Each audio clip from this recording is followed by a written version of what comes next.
আসসালামু আলাইকুম। আপনি অনেক খুশি। আপনার বাবা মৃত্যুর আগে আপনাদেরকে অনেক সম্পদ আপনাদের জন্য রেখে গেছেন, অনেক সম্পদের মালিক করে গেছেন। কিন্তু একবার কি ভেবে দেখছেন আপনার বাবার এই সম্পদের অর্জন কিভাবে? বৈধভাবে না অবৈধভাবে? শরীয়ত কি বলে? আপনার বাবা যে ওনার বোনদের ঠকাইছে, ওনার বোনদের প্রাপ্য অংশ অর্থাৎ আপনার ফুফুদের প্রাপ্য অংশ না দিয়ে নিজের নামে কক্ষিগত করে রেখে দুনিয়া থেকে বিদায় নিয়ে কবরস্থ হয়েছে। আপনারা খুশি, এখন অনেক সম্পদের মালিক হয়েছেন।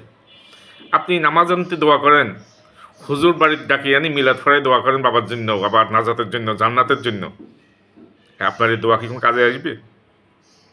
আল্লাহ পাক স্পষ্ট কোরআনে বলে দিছে, আল্লাহর দেয়া বিধান যে লঙ্ঘন করবে, ওয়ারিস যে ঠকাবে, তার জন্য জান্নাত না, তার জন্য চিরস্থায়ী ঠিকানা হবে জাহান্নাম। এবার আপনার দোয়া কী কাজে আসবে বলেন?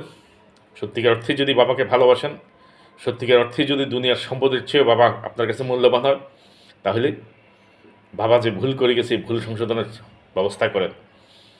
ফুফুদের কাছে যান, ফুফুদের কাছে গিয়ে ক্ষমা চান, ফুফুদের ন্যায্য প্রাপ্য পুঙ্খানুপুঙ্খভাবে বুঝিয়ে দিয়ে ফুফুদের কাছ থেকে বাবার জন্য ক্ষমা চেয়ে নেন।